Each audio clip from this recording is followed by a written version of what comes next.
Hello, I'm Ohio Governor Mike DeWine, and welcome to the Inclusive Employer Handbook webinar series. By being here, you demonstrate the value you place on an inclusive workplace. Thank you for that commitment.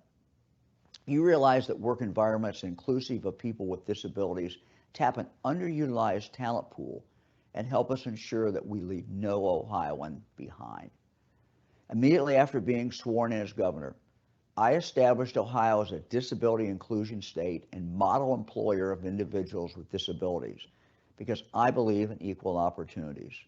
As we provide workplaces that offer a sense of belonging, we support improved performance and growth.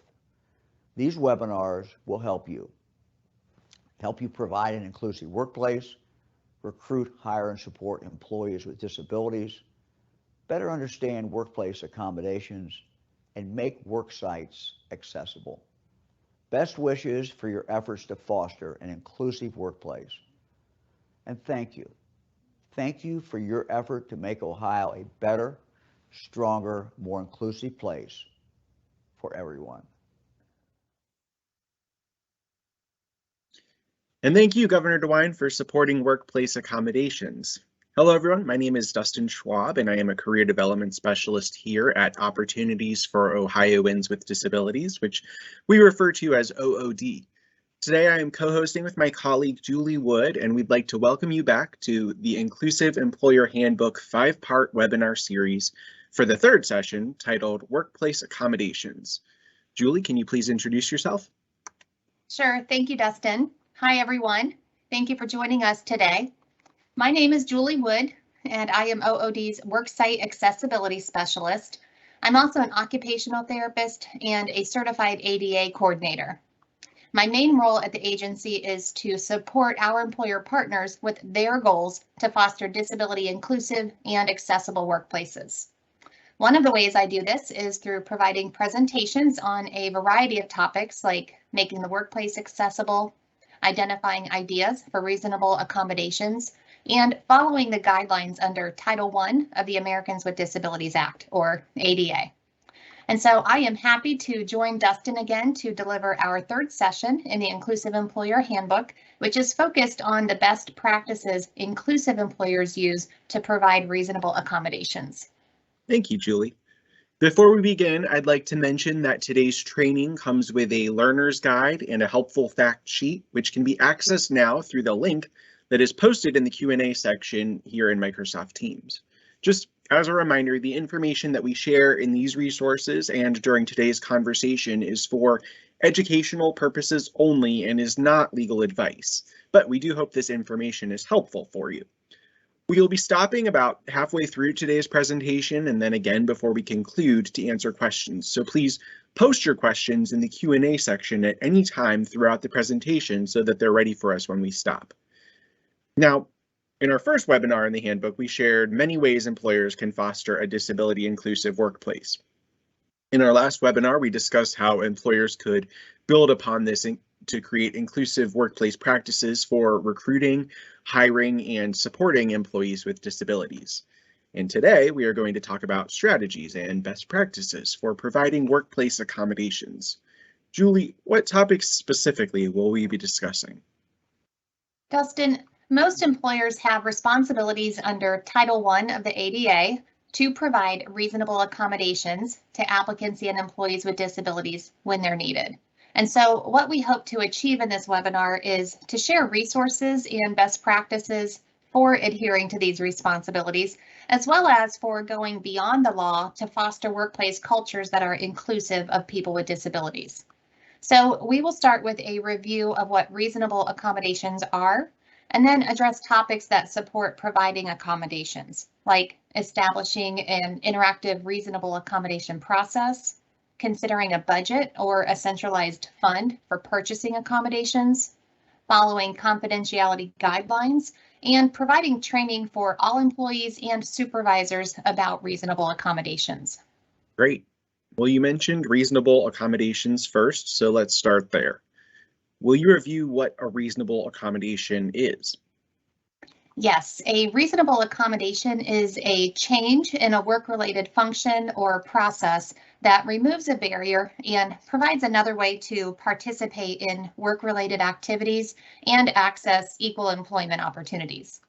So a reasonable accommodation could be things like screen magnification software to enable an employee with low vision to view the applications used on the computer to perform work. Or an accommodation could be a sign language interpreter for an interview with a candidate who is deaf.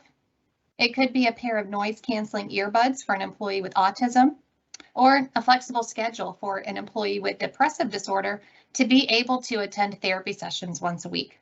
And it could be a sit-stand workstation for an employee with a chronic low back condition, which limits prolonged sitting. Those are great examples.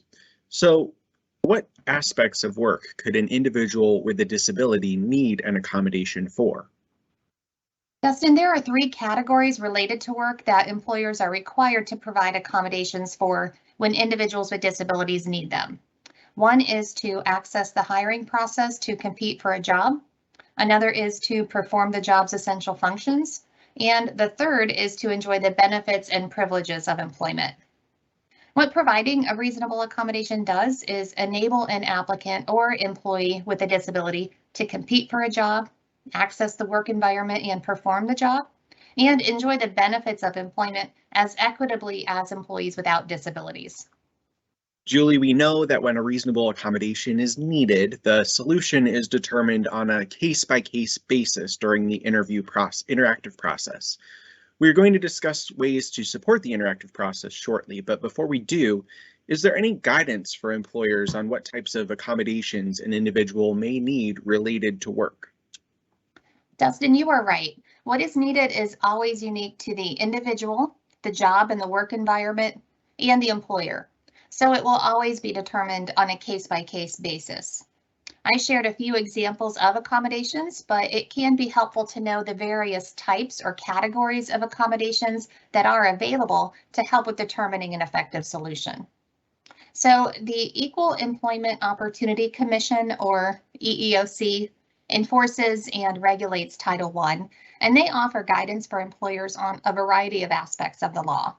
In their guidance on reasonable accommodations, they categorize accommodations by these types: making the workplace accessible, restructuring the job, permitting a flexible schedule, altering or providing equipment and services, modifying policies, and providing reassignment. Now, this webinar is not focused on individual examples of these types of accommodations, but if more information about this is helpful for you, we did share many examples in the second session of the Employer's ADA Handbook, which focused on reasonable accommodations. And that webinar is available on demand on the Employer's page of OOD's website. I think the term reasonable accommodation implies that some accommodations might be unreasonable. What changes are employers not required to make? Dustin, one purpose of a reasonable accommodation is to enable a qualified individual with a disability to perform the job's essential functions in another way just as effectively. So employers are not required to eliminate an essential function of the job or to lower performance expectations as a form of reasonable accommodation. Employers are also not required to provide personal use items that are needed to perform activities both on and off the job. So that generally includes things like hearing aids, a prosthetic limb, eyeglasses, or a wheelchair. And employers are not required to provide accommodations that cause a direct threat to health or safety or that cause an undue hardship, which means the accommodation would be too costly or too difficult to implement. The EEOC does provide information in their guidance to help employers assess whether an accommodation is reasonable or causes a direct threat or an undue hardship. The guidance also speaks to what steps an employer should take when they apply the EEOC criteria and determine an undue hardship or direct threat exists. Great. So it seems like employers could benefit from having a process in place to work through when they receive a request for a reasonable accommodation. A process could address everything from how to identify a request for an accommodation to how to monitor implemented accommodations for effectiveness.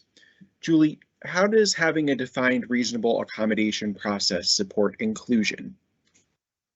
Dustin, let's first address that Title I does not require employers to establish a formal process for providing reasonable accommodations. What the ADA does require is that employers engage in what is called the interactive process when they receive a request for a reasonable accommodation. The interactive process is an informal process between the individual making the request and the employer, where they work together to determine what is needed and identify an effective accommodation. However, having a formal reasonable accommodation process is a best practice and can help employers to foster disability inclusive cultures in the workplace. And it can do this in a variety of ways. First, it demonstrates to employees that you care about what they need to participate at work. It also helps to ensure a request for an accommodation is recognized, so the process can begin promptly and be facilitated all the way through to identifying and implementing an effective reasonable accommodation. And creating a process can also help employers to make sure they fulfill their obligation to provide reasonable accommodations in the workplace. So to do this successfully, employers may create a formal policy. They may assign the responsibility for the process to a person or a department, create standard forms to support the process, and then become familiar with external resources that can help identify effective reasonable accommodation solutions. So one way to support this process could be to establish a policy or a set of procedures. What guidance can you share with employers who are looking to create their own reasonable accommodations policy or process? Dustin, there are some natural steps that occur when an employer receives a request for a reasonable accommodation and then works through figuring out a successful solution. These natural steps help to establish the formal steps of the process. The process generally begins with a request for an accommodation, so it's helpful to be familiar with what constitutes a request because this is your signal to begin the interactive or reasonable accommodation process. The next step is to determine whether documentation is needed to verify the person has a disability under the ADA and/or to identify the need for the accommodation. At times, this is simple to determine because the disability and the need for the accommodation are obvious. But sometimes the disability is invisible or not apparent, or the need for the accommodation is not obvious. So for these situations, it's helpful to know when you can request documentation and what information you are permitted to obtain in that documentation. And then you begin to collaborate with the individual to identify the disability-related limitation that is being impacted at work and what possible accommodations are available to overcome this barrier. Once you've identified options, you select one and take steps to implement the solution. At times, this will include coordinating with other parties like IT professionals or facilities staff or a supervisor. And then the process concludes with monitoring the accommodation for effectiveness and informing the individual to contact you at any time if something changes and another or a different accommodation is needed. To help with developing the process, the EEOC provides guidance and criteria for many of the components we just talked about, like what constitutes a request for a reasonable accommodation, when documentation can be obtained and what it can include, how to determine whether an accommodation is reasonable, and how to keep this information confidential. So incorporating this guidance into these natural steps of the process helps the employer to navigate this process smoothly and efficiently so the employee has what he or she needs to participate in the work-related activity. We included resources for this EEOC guidance in the Learner's Guide. We also have a webinar in our on-demand library called Navigating the Reasonable Accommodation Process that provides more ideas, resources, and best practices for creating a process that is unique for your environment. Julie, one employer who applied for the Governor's Inclusive Employer Award indicated that they have a formal procedure for addressing requests for reasonable accommodations that describes the details of the interactive process, identifies roles and responsibilities within the process, indicates who reviews medical documentation that is provided, and then explains how information is shared with leadership and human resources, or HR, to facilitate the process. Julie, there are some strategies employers can use to ensure the process is facilitated effectively. So what's the first one you'd like to share? Dustin, you are right. Being mindful of some best practices can help to make the process more successful.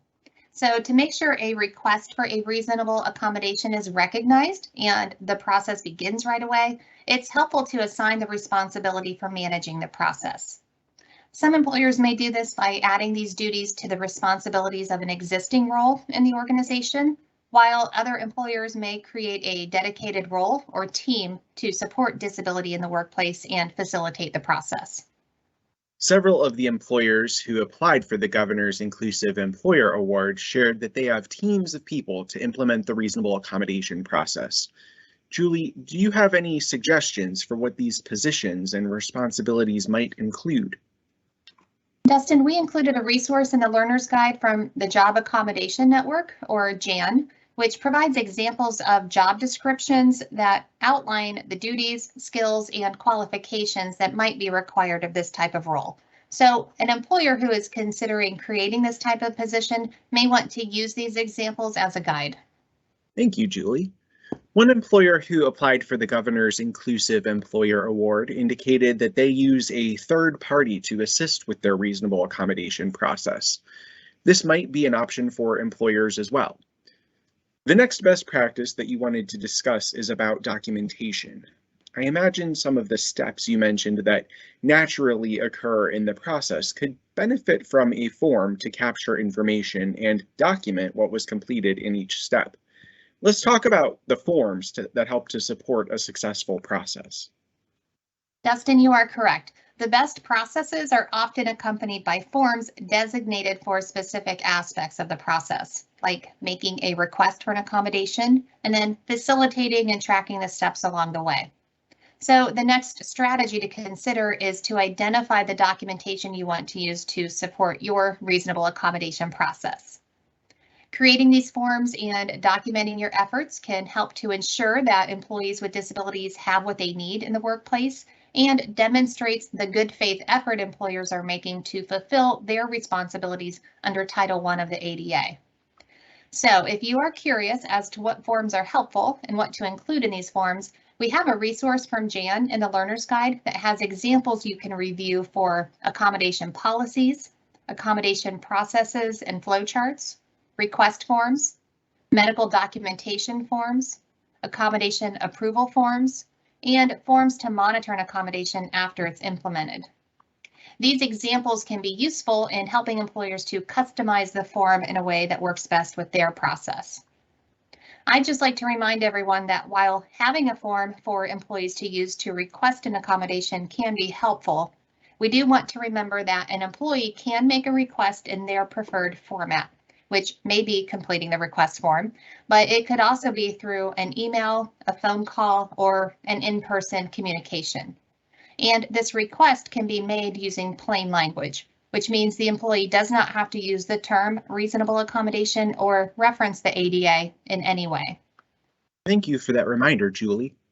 Several of the employers who submitted applications for the Governor's Inclusive Employer Award indicated that they also have a tracking form to ensure the steps of the reasonable accommodation process are followed. Now, having a reasonable accommodation process is certainly helpful for employers and employees to collaborate and determine effective accommodations. However, there might be situations where the staff member responsible for the reasonable accommodation process and the employee making the request are stumped as to what might be effective. What resources might be helpful for employers when searching for accommodation ideas?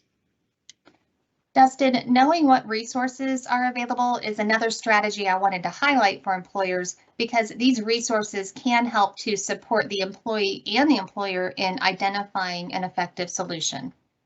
Now, often the individual requesting the accommodation will know what they need to perform the job or access the environment. So that is the best resource to ask first. But there will be times the person knows they need an accommodation, but they don't know what the effective solution is. When the employer also doesn't know what the solution is, there are external resources that can help with identifying an effective, reasonable accommodation. So I am going to share the resources I am familiar with so employers are informed of these and can include these resources in their reasonable accommodation policies or procedures. This can be helpful for the employees who are responsible for facilitating the process because it will save them time in trying to determine who can help. One resource to consider is the individual's medical provider or treating source. This professional may have ideas for accommodations in the workplace or be able to offer thoughts on the ones you are considering. If you don't have a standard form employees can give to their providers to complete, you can review an example of a medical form from the resource we shared from Jan earlier. The next external resource you may want to consider is Jan and the Great Lakes ADA Center. Both organizations offer employers resources on navigating Title I and providing reasonable accommodations. So we included their information as well in the Learner's Guide. Julie, I want to mention that employers are not alone in determining reasonable accommodations for internships either. So last month, we mentioned one strategy that employers could use to recruit qualified individuals with disabilities is to host inclusive internships. These are internships that are designed to provide opportunities for college students with disabilities. And though these opportunities are usually temporary, a student with a disability may still need a reasonable accommodation to perform their duties at an internship. There are resources that can help employers with these as well. For example, the intern's school may be able to help with these accommodations. If the accommodation is something that the student uses to complete classwork, the school may have already purchased the item for the student, like a computer program for their personal computer. So in a case like this, the accommodation provided by the employer might just be to allow the student to use a device with the accommodation already downloaded, rather than use the worksite's traditional computer. If the employer and the intern are unsure of what accommodations might work for them, the Disability Services Office at the school might be able to help as well. They could coordinate a meeting to discuss what previous student interns have used in similar situations. Those are great ideas, Dustin, so thank you for sharing that. And of course, our employer partners are welcome to reach out to us here at OOD, and through the services we offer, we can assist at times with helping to identify an effective, reasonable accommodation for an internship in addition to a full-time position. And so to tell us more about how OOD can help support employers, we invited our colleague Kelly Jordan to join us. Thank you, Julie. Hi, everyone. This is Kelly Jordan, Business Relations Specialist for the Southeast region. I know that Julie has shared with you a few really helpful external resources that are available to employers and employees with disabilities to assist during the interactive process. I have just a couple of additional resources I would like to share. A great option to consider are the vocational rehabilitation services offered by OOD. These services are customized for each employee through assessments and one-on-one meetings with professional vocational rehabilitation counselors, or VRCs, and are intended to assist the individual in attaining and maintaining employment. These services may be helpful in identifying effective, reasonable accommodations. In fact, one of our employer partners is a large healthcare system in Ohio, and they had a current employee who worked in patient registration. The employee used a wheelchair and had difficulty accessing their workstation. The healthcare company reached out to me, and I shared information about linking with OOD for vocational rehabilitation services with their employee. Once the employee connected with our agency, the services provided by one of our VRCs helped to identify potential reasonable accommodation options, and the employer was able to make alterations to the workstation to allow space for the wheelchair.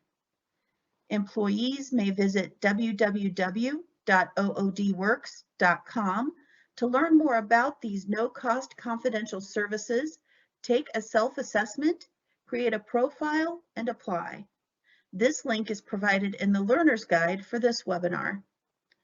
Another resource for employers is to reach out to your local business relations specialist. There are 5 OOD business relations specialists throughout the state.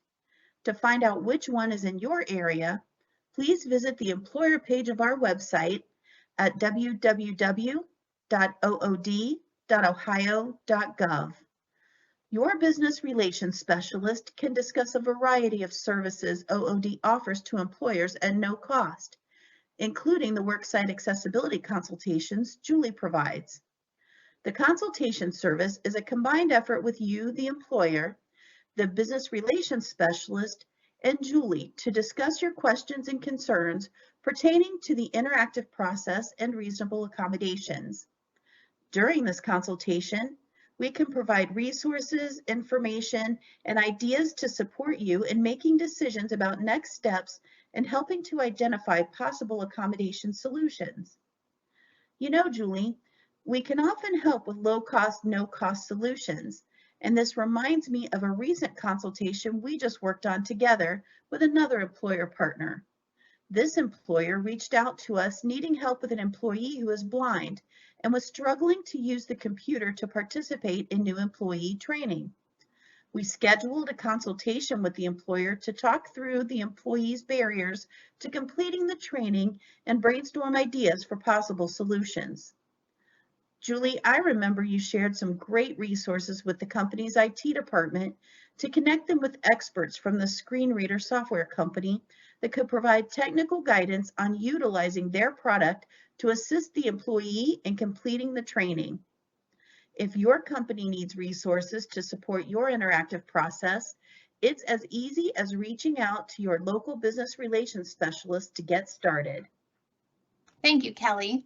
I'd like to mention that our worksite accessibility consults can be on site when it is necessary to observe the job or the work environment to help with identifying ideas for accommodations. And they can also be provided very easily through a virtual discussion to share ideas and resources to support employers during the process.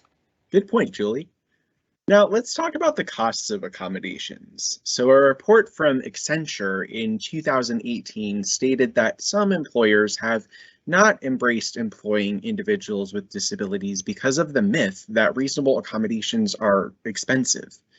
Kelly just mentioned how accommodations at times are low cost or no cost, and we have shared in the previous webinars a study that revealed reasonable accommodations are often free, and when there is a cost, it is rarely more than $500. But that does mean there can be a cost to accommodations. So how can employers prepare for these expenses? Dustin, employers can be prepared to provide accommodations that come with a cost by being proactive and creating a budget for accommodations. Some employers are likely already doing this through individualized budgets within various departments. Other employers are embracing centralized accommodation funds, which offer an enterprise-wide approach that streamlines the process for purchasing accommodations. At times, a centralized approach may be the preferred way to go because it alleviates the concern hiring managers and supervisors sometimes have that the cost of accommodations have to come from their department's operating budget. It can also help to make the process of procuring and providing accommodations more consistent across an organization. To know how much money to put into your budget or centralized fund, it can be helpful to track the accommodations you provide so you know what you're already spending. This will at least give you a place to start. If you have an existing tracking system, you could simply review the past few years and average the cost to get an idea of a number to begin with. Of course, creating and using a centralized accommodation fund is going to be unique for each employer.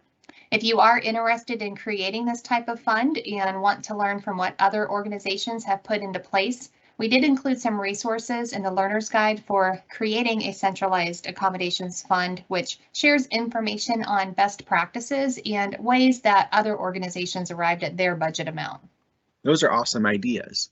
One of the employers who applied for the Governor's Inclusive Employer Award indicated that they have departmental budget lines reserved for reasonable accommodations. Okay, Julie, I think this might be a good time to take a break and answer some questions. So just so everyone is aware, we did receive some questions submitted through our pre-registration for today's webinar, so we are going to answer those along with any that come in during today's presentation. So the first question, Julie, that we have is someone said their role, they aren't directly in HR. So how can someone who is not in human resources be an influence for workplace accommodations? So this is a great question, and we're going to touch on this in a bit regarding supervisors. So if you're in a leadership role, or really just any role, being aware of the process can be helpful. So here's some things that you could do. There's guidance for what constitutes a request for an accommodation. So being aware of that so you recognize a request when it happens. And then knowing what to do with that request in your organization, which is likely that you would direct that person to the proper contact in human resources. Beyond that, being familiar with the various kinds of reasonable accommodations that can be implemented in the workplace can be helpful. And certainly being aware of the confidentiality guidelines, because this is personal and confidential information. And so knowing how to maybe answer questions that others might have, and knowing to respect the privacy of these types of requests can be helpful in any role that you have in an organization. Great, awesome. Is there a company that assists other workplaces to become inclusive? So I'm going to share two great resources that I'm familiar with. The first is a national organization called Disability In. This is an organization that provides some great education and resources through their website to support employers in providing accommodations, creating disability inclusive cultures. And so they have a lot of best practice type resources you can find on their website. They provide webinars as well. They do have an annual conference that is in person again starting this year, and that is an opportunity for employers to come together to receive more education, but beyond that, network with each other and share best practices and touch base with how others are creating disability inclusive workplaces. They also offer a disability equality index. So if employers are interested in taking that step to kind of benchmark your efforts against others, they offer that as well. The other organization I can share is us here at OOD. We work with employers in Ohio to source qualified candidates with disabilities. We provide disability etiquette and awareness training. We provide worksite accessibility consultations to help make your workplace inclusive and accessible. And then we provide a variety of education on accessibility, accommodations, and helping employers to navigate their responsibilities under Title I. So as Kelly said in her part of today's presentation, the best way to reach us is to contact your local business relations specialist, because they can connect you with the service that's most helpful for you at the time. All right. Can an employer be held liable if they host a work event at a venue that is not accessible for an employee who uses a wheelchair? So I think the best practices in this situation is if you're hosting a conference or some type of event that's not housed at your organization and you're looking at another facility, is in your planning stage, consider accessibility. And so ask those questions up front when you're evaluating which facilities you want to pick to make sure that they are accessible. Once you've established an event location, then whoever from your organization that's going to be invited to that, let them know the information about the event so that they are aware if they need an accommodation, and include your reasonable accommodation statement in that information in the invitation so they know if there's a barrier, how to request an accommodation. But as far as who's responsible for providing an accommodation at an offsite event, it's really a shared responsibility. And so in that situation, you would want to contact the building owner, and you would want to together make a good faith effort to try to make this event accessible for your employees. Great. Thank you, Julie. And thank you anyone who submitted questions in advance. Just a reminder, we will be stopping again before we finish today to answer some more questions. So if you think of any questions as we're going along, feel free to post it in the Q&A section and we'll be happy to answer it at the end of the presentation. So Julie, let's shift now to discussing confidentiality. When an individual chooses to disclose their disability at work and request a reasonable accommodation, the information shared with employers during the interactive process must be kept confidential. What might employers include in a policy or a procedure related to their confidentiality practices? Dustin, you are correct that the information an employer obtains during the interactive process must be kept confidential. This includes communications like the request for an accommodation, discussions about the barrier the employee is experiencing, and related to the disability at work, and medical documentation that is provided to support the request. So any information that is received through conversations or recorded onto a form, even if it's not medical in nature, all must be kept confidential according to the EEOC's guidelines. And what the EEOC says is that the information you obtain through the request for an accommodation and navigating the interactive process must be recorded onto separate forms and stored in separate medical files apart from general personnel files, whether these are stored in physical filing cabinets or in electronic databases. As a best practice, then, an employer may wish to create a policy to address confidentiality or include this requirement in their reasonable accommodation policy. This helps to ensure this information is only obtained by those parties who are permitted access to this information. This kind of highlights why it might be a good idea to have the responsibility for navigating the reasonable accommodation process defined in someone's job description. That person or team can make sure the practices for storing confidential information are followed properly. So several of the employers who applied for the Governor's Inclusive Employer Award indicated they store confidential information related to reasonable accommodations in separate systems that can only be accessed by designated parties.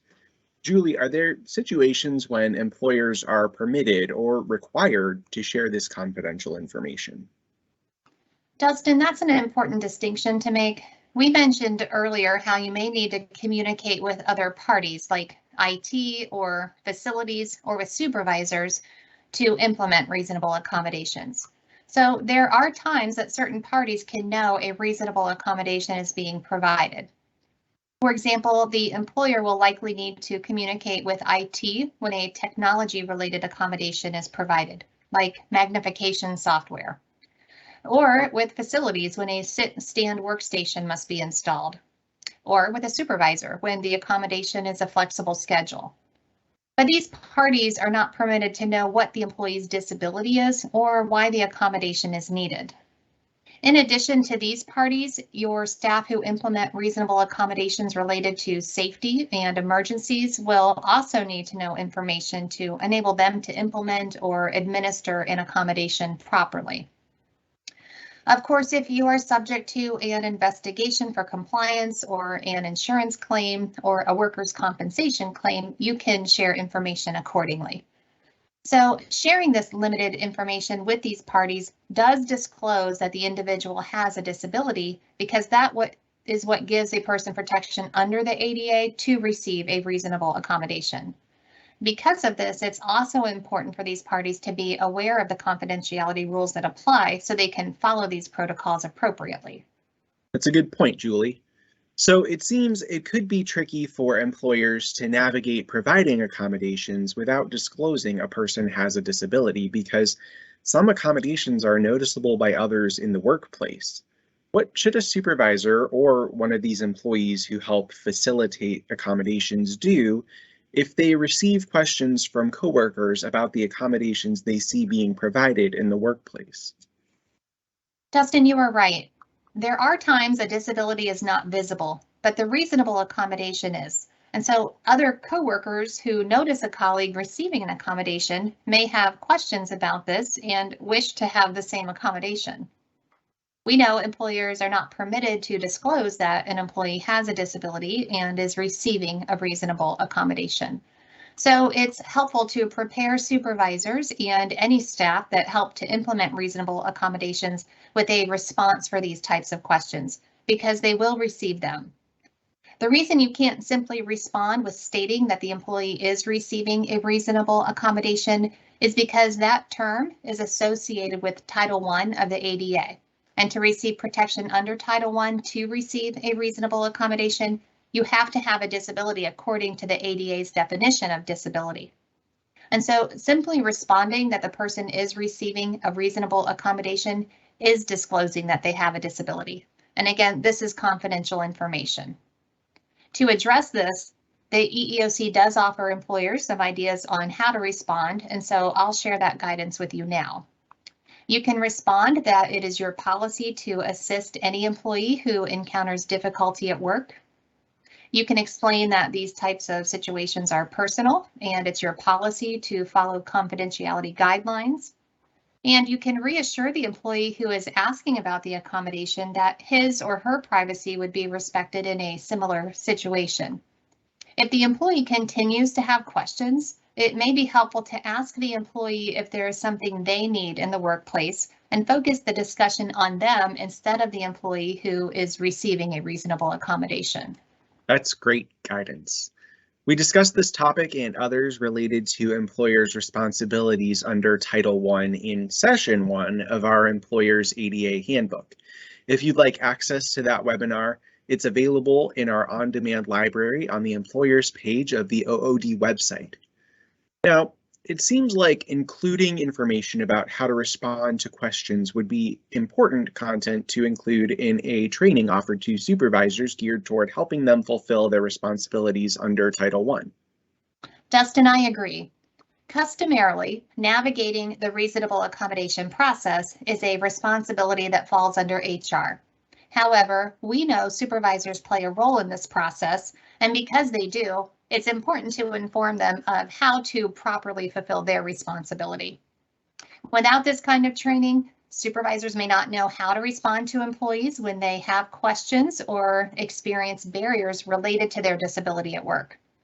And if a supervisor is not aware of when an employee is asking for a reasonable accommodation, they may unintentionally overlook the opportunity to connect the employee with HR to start the interactive process. So providing this kind of training not only can help employers to adhere to their responsibilities under Title I, but it can also help supervisors to feel more comfortable supervising employees with disabilities and navigating these situations when they arise. One of the first items to address in this type of training is how to recognize a request for a reasonable accommodation. The reason this is so important is because research shows that employees are more likely to ask their supervisor for an accommodation than someone in HR. That makes sense to me, Julie, because employees are often more familiar with their supervisors and may interact with them on a daily basis. In some organizations, employees may not be as familiar with who to ask in HR.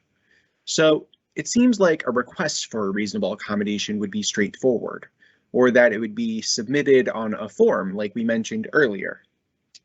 Dustin, a request for a reasonable accommodation certainly can be straightforward or be requested through a standard form if the employer uses one. However, as we discussed earlier, the EEOC guidance states that a request can be made in the person's preferred form of communication and can use plain language, which means the request does not have to reference the term reasonable accommodation or mention the ADA. It can also be communicated in writing through an email or phone call or submitted on a form. A request can be as simple as an employee mentioning a limitation or a barrier at work related to a medical condition or a disability. That's enough to alert the supervisor that a request is being made. In addition to including this in the supervisor training, it's also a best practice to include this guidance about what constitutes a request in the reasonable accommodation policy, so those who are responsible for facilitating the process are aware of this, and it is communicated to all employees when they receive training on the policy. That makes sense. What is the next item to address in training for supervisors? Dustin, next you want to inform supervisors on what to do when they receive a request for a reasonable accommodation. And customarily, this is to refer the employee to the appropriate contact in HR to begin the interactive process. It's also helpful to inform supervisors of their role in assisting HR with the reasonable accommodation process. For example, HR may contact a supervisor to discuss the essential functions of the job and ideas for what reasonable accommodations may be available to enable the employee to perform the job just as effectively in another way. Supervisors may also be asked to comment on the employee's performance, because sometimes low performance helps to reveal where the barriers are in the work environment related to the person's disability.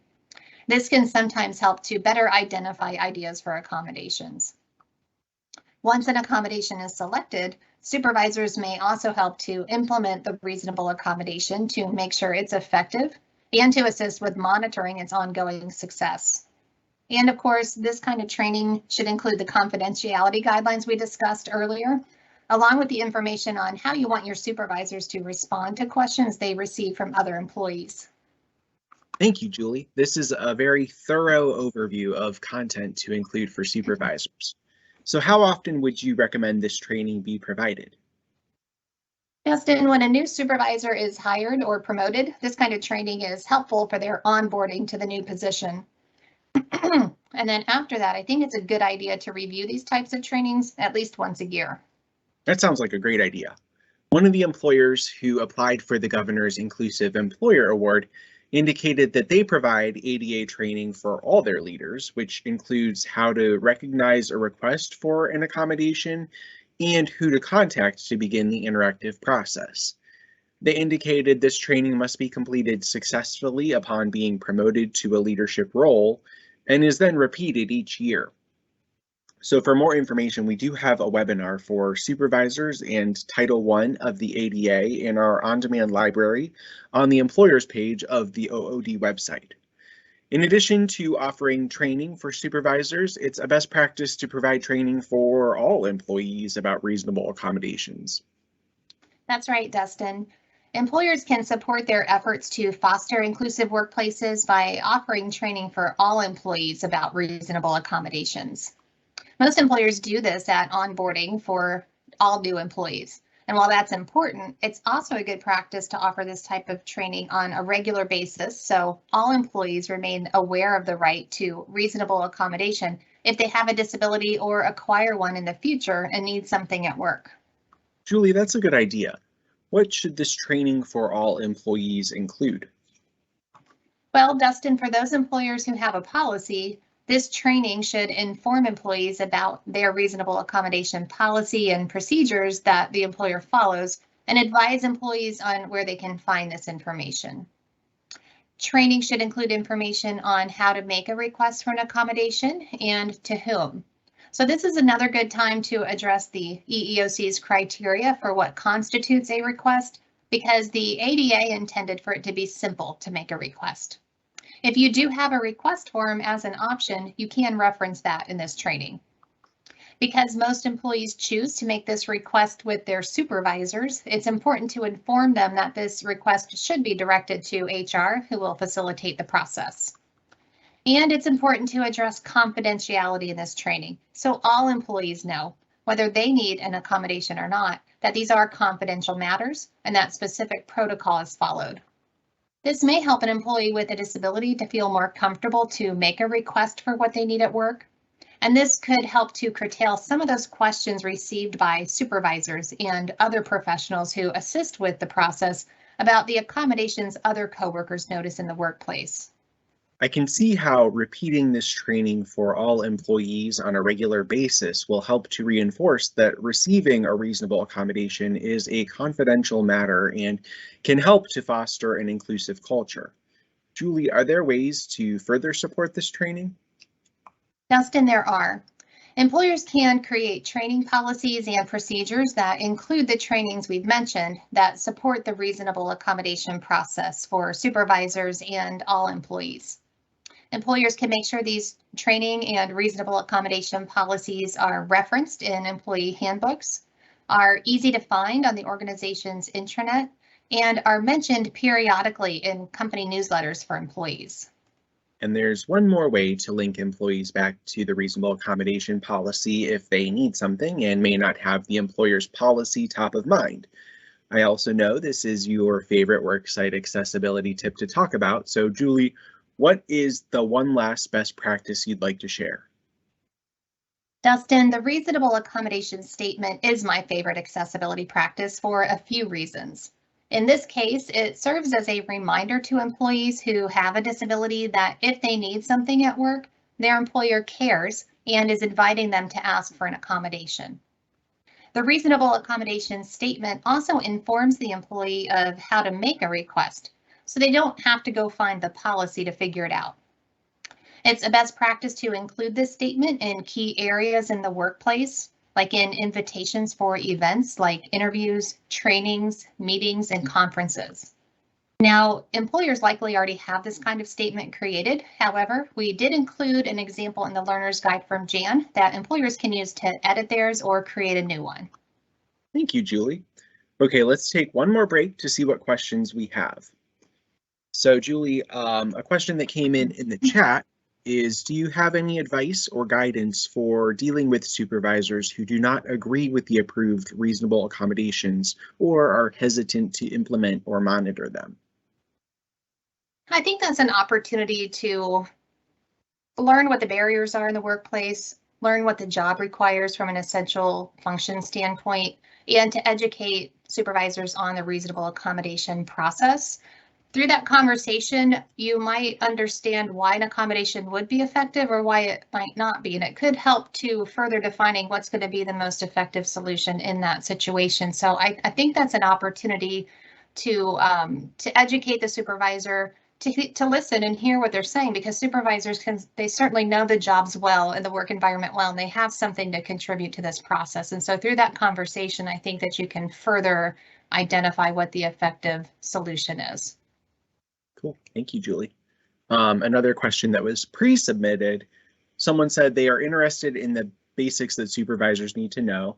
They facilitate a supervisory boot camp and review several of the federal laws that they need to be familiar with in day-to-day work. Right, so this is a kind of this topic we just talked about with the question that was submitted. And so supervisors have a role in helping employers to follow their responsibilities under Title I. And so taking the time to provide that education and have those conversations is important so that supervisors are aware, first of all, but so they have the proper guidance to know what to do in these situations when they arise and how they can really be a good partner to HR in going through the interactive process.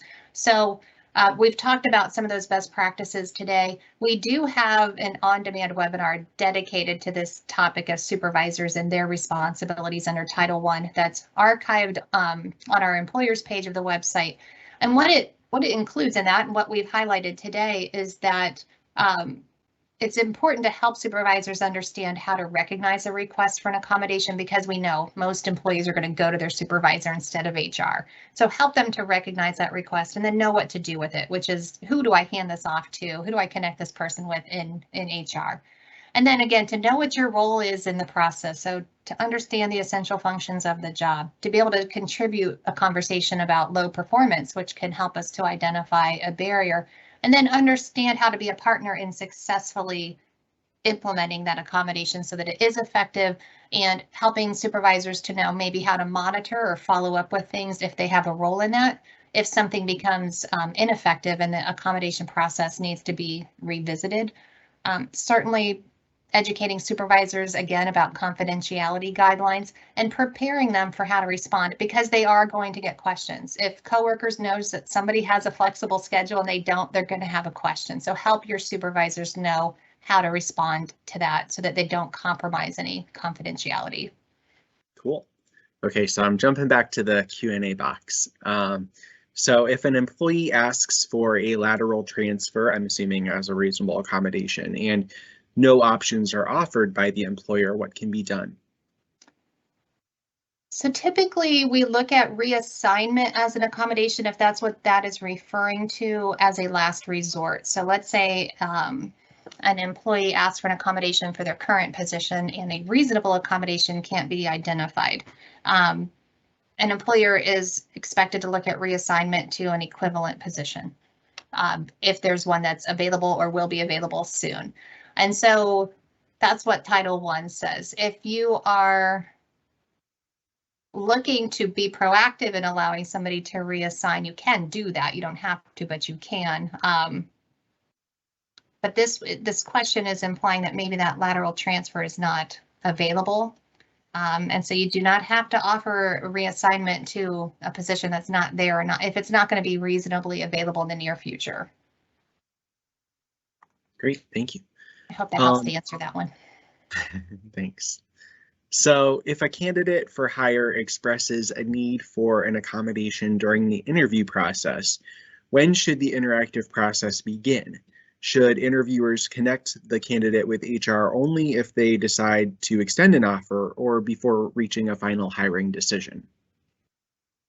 So if you're in the hiring process and somebody requests an accommodation, I would connect that person with human resources. It sounds like in this situation that the accommodation request is not for the interview itself, but maybe during the interview, the candidate mentioned an accommodation for the actual job. And so when you're in that pre-offer phase that you have not offered the job yet, your questions are related to getting the job done and finding out is somebody qualified to do the job. So if somebody mentions their disability and an accommodation, I would do two things. You can connect them with HR so that HR can begin that process. If you reasonably need to ask a question about how that accommodation would help them to do the job, you could ask. Otherwise, you would just take that information and refer that person to HR. The sooner conversations can happen in the interactive process about barriers, the sooner those barriers can be removed. So we encourage, when we have the chance to talk to individuals with disabilities, to, if they're comfortable, to disclose their disability, to ask for that accommodation as soon as they know there's a barrier, so the process can start and that can be removed. So I would say when you get the request, talk to HR and connect the two parties. Cool. Thank you, Julie. And one last pre-submitted question that we had. When is the best time to request accommodate? So you kind of just answered this, but when is the best time to request accommodations when assisting someone to get hired for a job? Yeah, so yeah, that does kind of piggyback off of what we just talked about. But so just know that disclosure is always the person's choice. A person with a disability does not have to ever disclose a disability and ask for an accommodation. It's their choice. And again, and when we talk with individuals with disabilities, when they ask, when should we ask for an accommodation, we always say, if you are comfortable to disclose and ask this, as soon as you know there's a barrier, ask, because once that again is removed, you can participate in the hiring process, you can participate at work. So once you know there's a barrier, that's probably the best time to ask. Great. Thank you, Julie, and thank you all for those great questions. Julie, do you have any final thoughts you'd like to share? I do. Thank you, Dustin.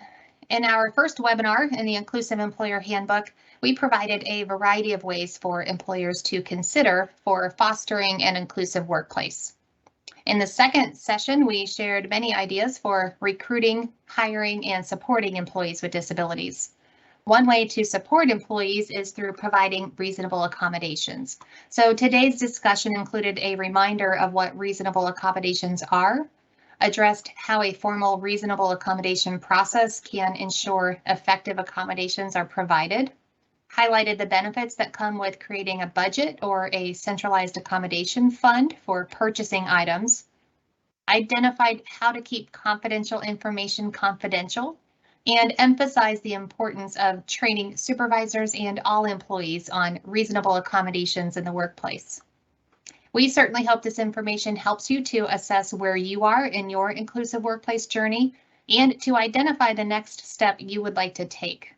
Our team here at OOD is always happy to support our employer partners with their efforts, so please contact us if we can be of help.